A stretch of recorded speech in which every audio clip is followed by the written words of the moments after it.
Welcome back.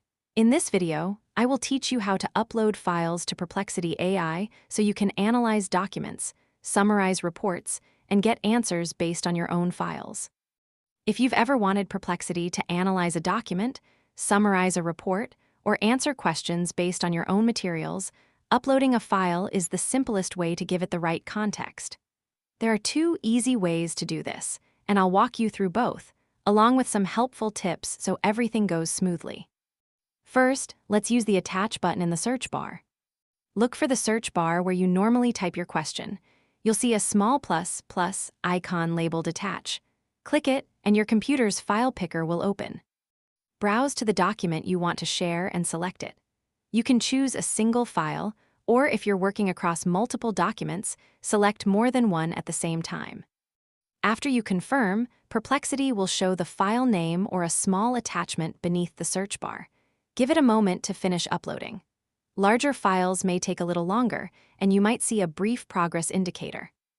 Once the file appears attached, type your question or prompt in the search bar and submit it. Perplexity will use your file as context to craft a more tailored answer. If you change your mind before sending, look for a small remove or X icon next to the file name to detach it. Now, if you prefer something even quicker, you can use drag and drop. Open your File Explorer or Finder, click and hold the file you want, then drag it over to the Perplexity window. Hover near the search bar until you see a visual cue, such as a highlight or outline, then release the mouse to drop the file. You'll see the same attachment confirmation beneath the search bar. From there, simply type your question and submit it. This method is especially useful when your document is already open or visible on your desktop. Here are a few tips for the best results. Keep your file names descriptive so you can easily confirm you've selected the correct document. Avoid uploading anything sensitive or private, and only share files you're comfortable uploading. Stick to common file formats to minimize compatibility issues. If an upload feels slow, check your internet connection and consider reducing the file size.